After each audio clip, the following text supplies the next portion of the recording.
Why affirmations don't work.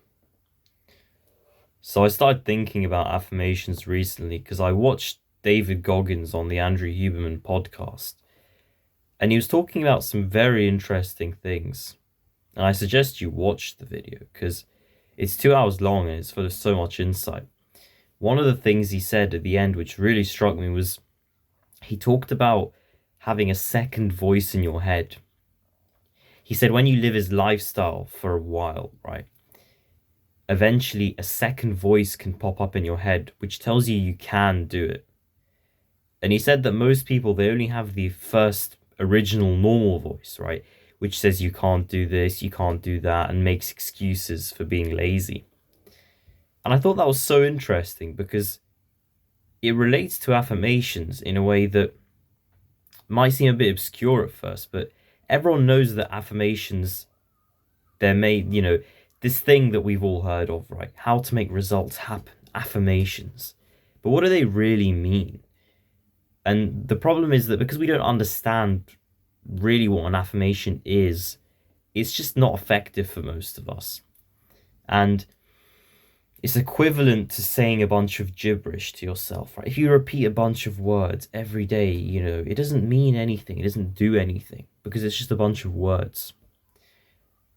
But the point of affirmations is to actually believe what you're saying, to form new beliefs in your head, to form new ideas that you really buy into.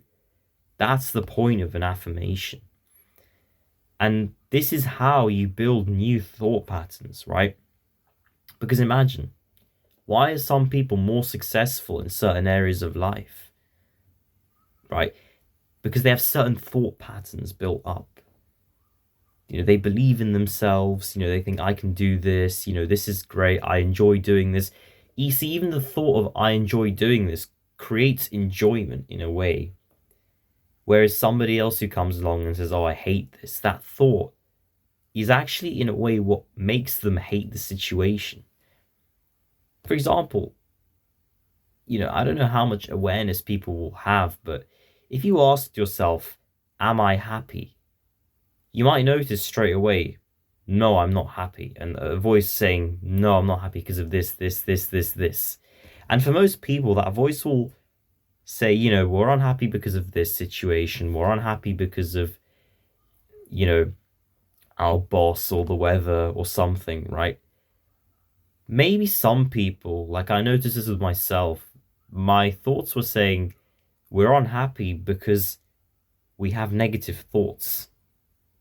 And that's very interesting because that's kind of like this first insight you need to even make use of affirmations.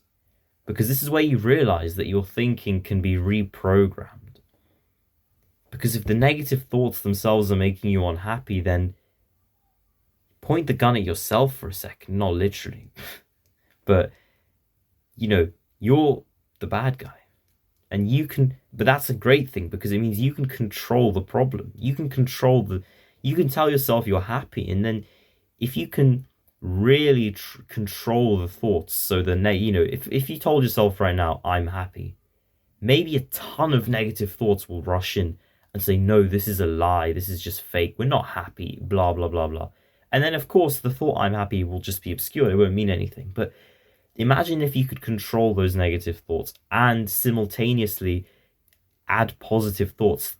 I'm really happy, and you believed in it, right? And this is why they say when you do affirmations properly, to do it with some emotion, right? To really imagine the scenario physically, close your eyes, imagine it, to really get into it. That's what people say when they tell you to do affirmations, because that's what makes it a belief rather than just a set of words that doesn't mean anything. Your mind has to really buy into it. And when you do, eventually, you keep doing this, you can create new thought patterns, right? You could create new thought patterns which alter how you think about a certain area of your life, or maybe your whole life. And then, the amount of success you could get will be so different. Because a lot of the problems we have, they're not because of some physical problem, but because of how we think. And it's a shame that most of us, we don't even have a level of awareness to even realize that this is true, right? We just think, no, the boss, the weather, these things, they suck. That's why I'm sad. And there's no recognition of the thought itself creating that feeling. And one final thing I'd probably say is, you know, you can't really control your emotions, but you can indirectly control them by controlling your thoughts. And so if you want to control your emotions, your thoughts should be the first. And I'm sure this is like something in psychotherapy that's talked about as well, right? Maybe in CBT, this is probably touched upon a lot, but your thoughts are where you start, because then you can control your emotions with the thoughts. And obviously, to an extent with your actions as well. But that's an obvious one. Everyone knows that you can control how you feel by what you do, but less so you can control what you think. And so, yeah, practical steps, again, controlling your mind, being able to silence the negative thinking, but then also doing these kind of affirmations, reprogramming the mind, reprogramming thoughts, and segmenting them, have a certain kind of idea or belief. It doesn't have to be a specific set of words, but a belief about a certain area of your life, right? And have that and constantly remind yourself of that, and do it with some emotion, do it emotionally, because then, the effect is more powerful and it's more likely to stick, and it will stick quicker. And then eventually you can reprogram your mind and do amazing things.